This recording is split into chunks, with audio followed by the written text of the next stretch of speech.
main event. Hey, that's why I want to bring up. I want to give credit to Charlo, man, because I counted him out. I mean, I was worried about him, kind of like I was worried about you going into your fight, man. Mm-hmm. I want to ask you two guys: how is the mental more important than the physical in this sport, man? I've seen you go through stuff, and I'll let you go first. The mental over the what? Just physical, being in shape and all that stuff. No, yeah, mental. Mental. I gotta say mental. I think that as you are already embedded in boxing, the physical is always there. It's the mental part that you really need to execute, and that's your mind. So your mind is very powerful. You know what I mean, literally, we manifest how we want to be, and that plays that role. At least in my end, for myself, the mentality is everything. Okay. People used to always ask me, I haven't asked this question in years, but people would ask me before I was a professional, is it more mental or is it more physical? And what's the percentage? And when I was a young man, I was always trying to find the percentage. Oh, it's 50-50. Oh, it's 40-60. I truly did not know the percentage. Yes. But I would tell you now, boxing is 100% mental. And I'll tell you why. You're blessed. You got speed. You're blessed. You got quickness. You're blessed. You got this explosive ability that your dad just showed you how to use. But you were given that. This right here, just like that, you exercise, you get that right. Every fighter forgets that this needs to be exercised too. This got to be in shape too. This has to be conditioned just as well as the physical. And guess what? If that go first, that's gonna go. Yeah. That can go, and you can will yourself through something. Yeah. But if that go, that's done. Yep. So that's why the mental is far more important to condition and get ready for, especially 12-round championship fights, because that mental will take you through what the physical cannot get you through. And also with Charlo last night, I felt like when you guys get in that ring, no matter what's going on outside the ring, that's y'all home. That's y'all know what to do. Yeah. Reading reaction. It's kind of like that. Like you don't care about what the hell's going on. No. What happened at home today? What happened down the street? Yeah. It's like that when you get in that ring? Yeah, no, it matters because at the end of it all, it's you putting everything on the line for those that you love at the same time. And, anything can happen. Yes. That's really what it is. Anything can happen. So at that moment, you just got to tell everybody, I don't care if you don't like each other, whatever, I'm going out there to do that. So y'all support me, great. Y'all don't, I don't care. I'm still going to do what I got to do. Yeah. Because at least I know now, especially after the Cambosa situation with my lungs and everything, I know now it's like I can't vent and try to make the fans happy by going out there and putting. If I'm not healthy, if I'm not safe, then I'm not going to. Yeah. Especially now that we have kids involved. Yeah. Heck yeah. I can't have my son be fatherless. Yeah. You know what I mean? I've seen that around many people, and they wish they had a father or a figure like that. So my whole thing now is like, if I'm putting everything in there, best believe it's gonna be for my little man, but I gotta be 100%. For me, I saw, and I hope you guys followed my tweets last night. I was tweeting throughout the whole fight.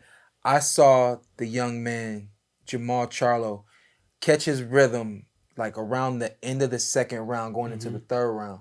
And then I saw him, and I said it to my dad, I said, look at Charlo trying to loosen up. Seen the shoulder shake a little bit. I watched early in the first round. You go back and watch the fight. His back leg is completely straight in the first round. Completely straight. As the fight kept going, that got a little bend in the leg, got some explosion off that back foot, and started really trying to fire the jab even more. First round, second round was just, this is what I'm trained to do. I'm just throwing the jab. He actually started finding that speed and the rhythm with the jab and other things moving on. Of course, Jose was there the whole way. Jose is just tough. Yes. Again, we know like he been shot in the leg or something like that, right? Yeah. So physically, he's not 100%, but he's able to keep up with this man. We know Charlo ain't been in the ring in so long, but the mental of Jose Benavidez is, I'm seek and destroy, I'm kill or be killed. That kind of mentality would get you through. You know what I mean? I think in the second round, I thought he was about to go. Yeah. He was light on his feet like in the second round, and then like the third or the fourth round. I was like, it's a wrap. But he willed himself through it. Is Jose here to win a belt? Is he here to win a belt? They're here to show you how tough he is. I think he still would like a belt. Yeah. Yeah, I think you got to do a little bit more. You do. You got to do a little bit more where he's at, and when you get to that level. You got to also think about it though. When you got a championship belt, you get more in the pot. Getting more money for yourself. So, yeah, I'm sure Benavidez is at the same time he knows that it's for Charlo.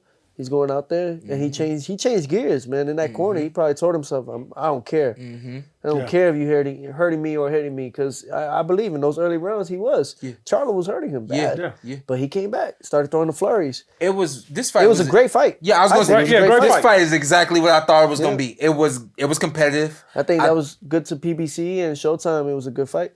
We were saying this was 50-50. Yeah. And I think it showed it was maybe 60-40. Yeah. I had it 7-3.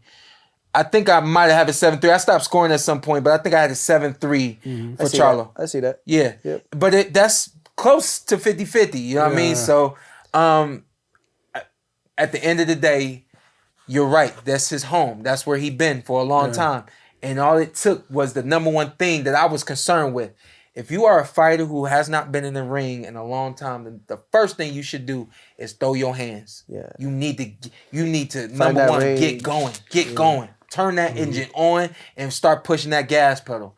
And that was the best thing he could have did. He came out firing his jab, not being hesitant, not waiting, not wanting to see what it looked like, not wanting to see what it feel like, but let me take control and start trying to work. Again, Jose there the whole way, but he started working accordingly. Then right around like round 3, round 4, I said, yo, this kid, it doesn't matter what he's been through. Like the kid he's at home. Box. And he know, hey, this the moment and I gotta get through this moment, you know? And he did. And he did. That's how life is. Life is just like boxing. The same moments we have in the ring is the same moments some people have outside of the ring. Yeah. And if you allow it to, that moment will get the best of you and you'll find yourself taking the knee. That moment it get the best of you and you'll find yourself in the middle of the ring, or in the middle of the round, or in between rounds like this with your head down. It's like that's things that I don't condone. You know what I mean? And you see, like Charlo, he got teary-eyed and everything for the post-fight interview. Yeah, because it's a lot, man. It's different now, especially after COVID times. It's a whole big different game now. Yeah, especially for the boxing world. So I actually thought he was gonna go for it in the last round. I thought he was gonna go for the knockout in the last round. Yeah, it looked like it too. Yeah, it looked like he was going for the stoppage. Yeah, but it's but he did a great job despite being so like outside of the sport for many years now.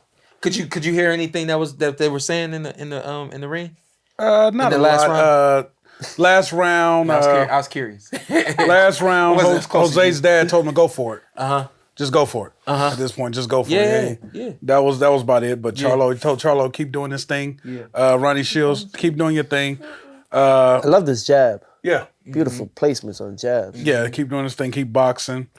This guy ain't got nothing. He's just there to be hit. Jab was what you want? What you want? I just wish, man, because he would have actually dropped Benavidez at least if he had thrown it instead of over here straight. It was a lot of overs. But like over, because when he started actually getting him was the last round, he started hitting with the overs. You saw it open too on That's the what I was. But I was saying it from like the 4th, 5th. Yeah. Right hooks, or like over, whatever, but like it's right there all day. Because with fighters like this, all you gotta do is come around. And when we talk about being busy, that's one of the things you will see if you've been busy in the ring. You're able to make that small adjustment, So and I don't think we asking too much of him, but at the same time, I don't think that was something that it was possible for him to see just because he hasn't been in fight position in so long. You know what I mean? He did great. Yeah, hell of a job. Just seeing him more productive next year. I was gonna say, what we do? What's he gonna do? Caleb, Andre. Oh, you got Caleb. You got Demetrius. Yeah, Caleb would be definitely a good turnaround. That fight makes sense too. Of course, the nonsense. Yeah, of course. That fight make a lot of sense too. Then maybe it may happen the beginning of the year or the middle of the year. Yeah, but that's definitely something that I'm sure they're talking about. Plant was there watching the fight. He said something about Plant. Say, lucky I didn't go down there and slap him in the post-fight. Oh, he said that? Yeah, in the post-fight. Plant came back, said, that's why I showed up. Damn. I was like, yo. Post-fight interview, he said that? Yeah, post-fight conference. Yeah, okay, I got you. I love it, though. I like this, man. This is how we have to keep the That's how you keep it going. You need the wrestling part of it. No, you need the fighters to actually interact with one another. For sure. You can't have the promoters and managers step in. I always told, we got this guy, Dane, that does our merch. He said, some fights, like let's say when you fought, I don't know, I got you. When you fought somebody, all of a sudden, When he fought Josh Taylor, who's next? Who's up in there? Who you talking about? Like when you fought Josh Taylor after the fight, Ryan Garcia comes down. Some shit like that. Yeah. That's what boxing needs. Some shit like that. Yeah. Like when you done talking, somebody else's music goes on. Like when Danny Garcia when he knocked out what's her voice? No. The one Granados? No, not Granados. Brandon Rios? Yeah, Brandon Rios, and then I got in the ring. He slept. Yep. Did he did what? And then I got in the ring. Oh yeah, stuff like that. I'm like, who got in the ring?